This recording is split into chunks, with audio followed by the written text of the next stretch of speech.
Can we protest our way out of this? Can we vote our way out of this in the face of Donald Trump? Yes, we can. We can certainly vote our way out. So keep in mind that I believe, and the number's rough now in my head, correct me, please.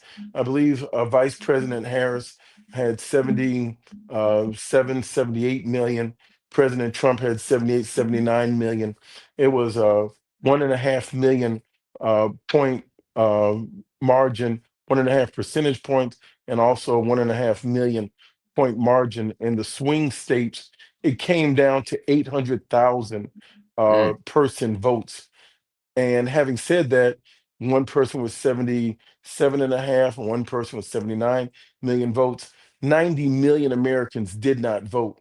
So when you ask about where is the hope, wow. that also can tell you that none of the above one, people's despair uh, actually lost this margin of the election. So how do we win? You have to overwhelm the polls. We have to Mm, start massive voter registration. When you look at what Mr. Charlie Kirk was doing, he had an organization of over 450 people that was well funded, that had a budget of over $90 million, and he was engaging and talking to the biggest demographic, the youth demographic, and he was winning them over.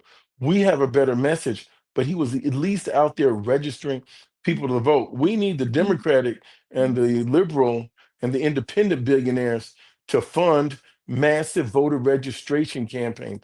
Don't go to the black church on the Sunday before the Tuesday election and tell us to come out. It's a new generation. We've been there, done that. That's over. We need to have voter registration. We have to get families to have this as a cultural value, the right to vote. Brother Lamont, I'm 59 years of age, born in 1966. The voting right was passed in 1965. I am the first generation of African Americans that was born with full equal rights. I that's mean, stunning. the first time I had it made me shudder. I'm like, whoa. And to see what's happened now is my daughter and your son will have less rights than I've had in my lifetime. And if this case goes against us in Louisiana versus Callis, we have decades of work to do. He is undoing decades of work since 1965. Let's talk about that because for those that don't know, Congressman Jackson is a strong proponent of voting rights, and he's advocated for measures to protect and expand voter access while combating voter suppression. You have recently introduced a constitutional amendment to guarantee voting as a federal right, largely because of some of the issues you've just been started to raise. Talk to me more about that. Well, it's so important. It should not be whimsical. It should not be at the level of the state. Most of the young teenagers that are copying a plea for a felony don't realize that they're giving up their their right to have access to voting. Only if you can vote are you a full citizen. And so, for the persons that have some juvenile indiscretion, where prosecutors are making them commit to have a felon so that they can get out, so they can go home, they don't realize how much of their rights to financing for education, financing for housing, finance for contracts, what you can have in your name. They don't realize that it's taking them into second class citizenship. And so I believe that after you've served your time in jail, you've repaid your debt to society. Your voting rights should be fully restored. You are a full American citizen. If you are awaiting trial, you should automatically be given the chance to register and vote because you've not been found guilty. You've been given the presumption of innocence. That's on one end of the spectrum. On the other end of the spectrum, children that are now students that now get a diploma from their high school, they should also be given the opportunity to be registered on the same day, automatic registration. As soon as you Mm, graduate, as soon as you turn 18, we have the technology, we have the know-how. You're talking about something that would upend the entire system. They say that when you become an elected official, when you're first running, you are running to get the people to vote for you. And after you win, you determine who you want to vote. And so These lines Ooh, are carved out. If you open it up, my father has told me, Reverend Jesse Jackson, it's his idea. You expand democracy. That's how yeah. you take a child, a student, from just being a student to being a distinguished constituent, because now they're registered voters, and it would be a seismic shift. Make it automatic. One of the things your father did was, as you talked about, expand democracy, and specifically expand the electorate. What he did in '84 was crucial to seeing some of the advances we saw in '85. I mean, he runs in '84, and Dinkins wins in '85. He runs in '88. Wilder wins in '89. These aren't coincidences. Um, is this about suppressing black voters, black votes? Is it about silencing the Democratic Party? Or is it about stopping the rise of new forms of black leadership, vis-a-vis what we saw, in the '80s and '90s? Let's say all of the above. I think you said it very succinctly, that it's cutting at the roots. Too many young people have been disenfranchised. Almost one third of African American men all throughout the South, the place where slavery and the vestiges of segregation stayed the longest, have permanently lost their right to vote. That's not coincidental. That's an evolution. There's an unbroken line of history. There's continuity in that level of discrimination, oppression, and segregation of locking us out of the polling booth. Mm. When we think about the next 2.5 years, I know there's a laundry list of things we have to think about. We've talked about immigration, we've talked about voting rights. What else should we be thinking about as voters, as citizens, to be looking out for in this moment of crisis? I start number one, number two, number three, voting, voting, voting. I wish I could get on to the second issue, but the second is the first, is the third. It's all one issue. Let me show you something, Lamont, since you are taking me to night school in the middle of the night. I don't know why. I love you, man. I don't know why I agreed to do this at nine Honestly, o'clock at night. I'm I, like, I'm I usually take that heading as an towards act of bed at love. night. I just said Lamont Hill, I'll do it. Like, then they said 9:30. I said, tomorrow morning? They said, no, tonight. I'm like, I know. This past my bedtime too. Believe me. This is how much they we love the said, people. hey Lamont, they said, you're getting old when the time you go to bed is the time you used to go out. I have no shame. I'm trying to go to bed. Uh, 9:30. But Lamont, this is it. This is a voting card. mm, When I was a child, I wanted to. I said, wow, how cool is that you can have a badge? And that's really cool. You can get around a stop sign of traffic or whatever. But then God blessed me to become a congressman in 2023 to get sworn in.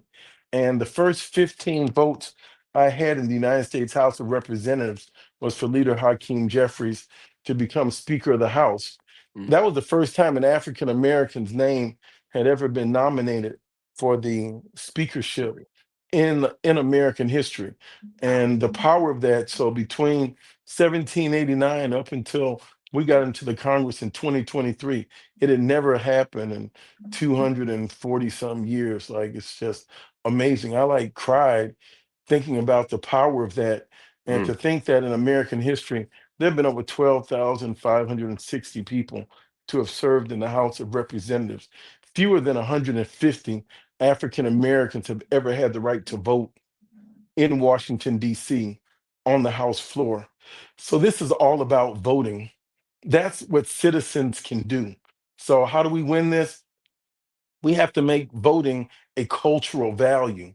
Mm. Like, you need to stop people from coming to your house from Thanksgiving that want to, the crew that comes and wants to get their carry-out plate before they sit down and eat, and the crew that that never helps out. But it has to be a cultural value. We all have to say, are you registered? And a family that votes together will stay together, will be employed together, will have opportunities. So we can make that. Too many people sat at home this last election cycle. We Yeah. had the margin of victory, and the nation chose to, as opposed to go with a woman that had character and decency and integrity and experience, they chose a person that was, if you will, in many ways notorious. and they chose that. And so it kind of shows a sickness in America that they could not see the brilliance and competency in Vice President Harris over Mr. Trump. So it was all about money. It wasn't about character. It wasn't about the future. Let me digress for a moment. I saw a sign at the No Kings protest that says, uh, "If Vice, if Kamala Harris were president, we would be at brunch today." You know, as opposed to out here in this big old demonstration. That's a good sign.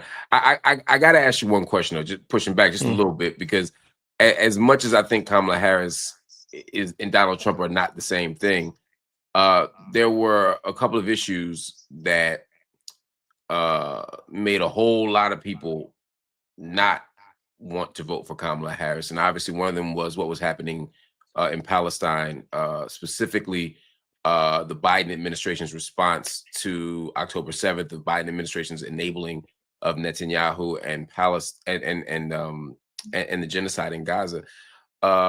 Kamala Harris uh, didn't do enough, in my estimation, to distance herself from Biden, and didn't offer a vision of U.S. foreign policy that would be noticeably different than Donald Trump. And so for some people, it wasn't about her character uh, in the abstract. It was about that particular issue and her sort of endorsement or complicity with the genocide. I bring that up not to harp on that per se, but to say, does the Democratic Party have a duty in the next election cycle to produce somebody who had a radical uh who has a radical departure from the status quo? Like your father ran in 84, again, radically different than Carter. Carter was progressive, but he was radically different than Carter on Palestine, but also on welfare, on education, on these issues. Um, it seems like Democrats are pumping out people that don't look that different than Republicans these days. I would agree with that. I would say in defense, of Vice President Harris and giving her the benefit of the doubt. When you are the vice president, unfortunately, you're like carrying the administration's bags in some ways. And it may not be your own, but it's playing into company, if you will, party politics. I can't stand it. I don't like it. And that ultimately really did hurt, but we never got the full story from her. And Mr. Biden was not like eager to leave. He did not set her up for the win. That's Even a when he fact. came to the convention, he spent the night on the stage talking all night about his platform and his achievements. He was not bringing his constituents along to be her supporters. You saw labor break against her. You saw many things that were unprecedented. You saw the wealthiest man in the world with the former most powerful man in the world, Elon Musk and President Trump combined, two men attacking this woman incessantly and relentlessly. So, yes, there were many mistakes. I went to see her book tour the other day, and she was like brilliant. And I'm sure we all in public life can say what I would have done different that you didn't know.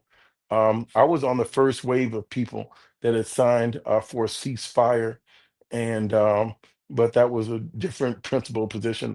I'm not running for party leadership. If that's what it costs, I don't want it. You know, That's why like. we love you.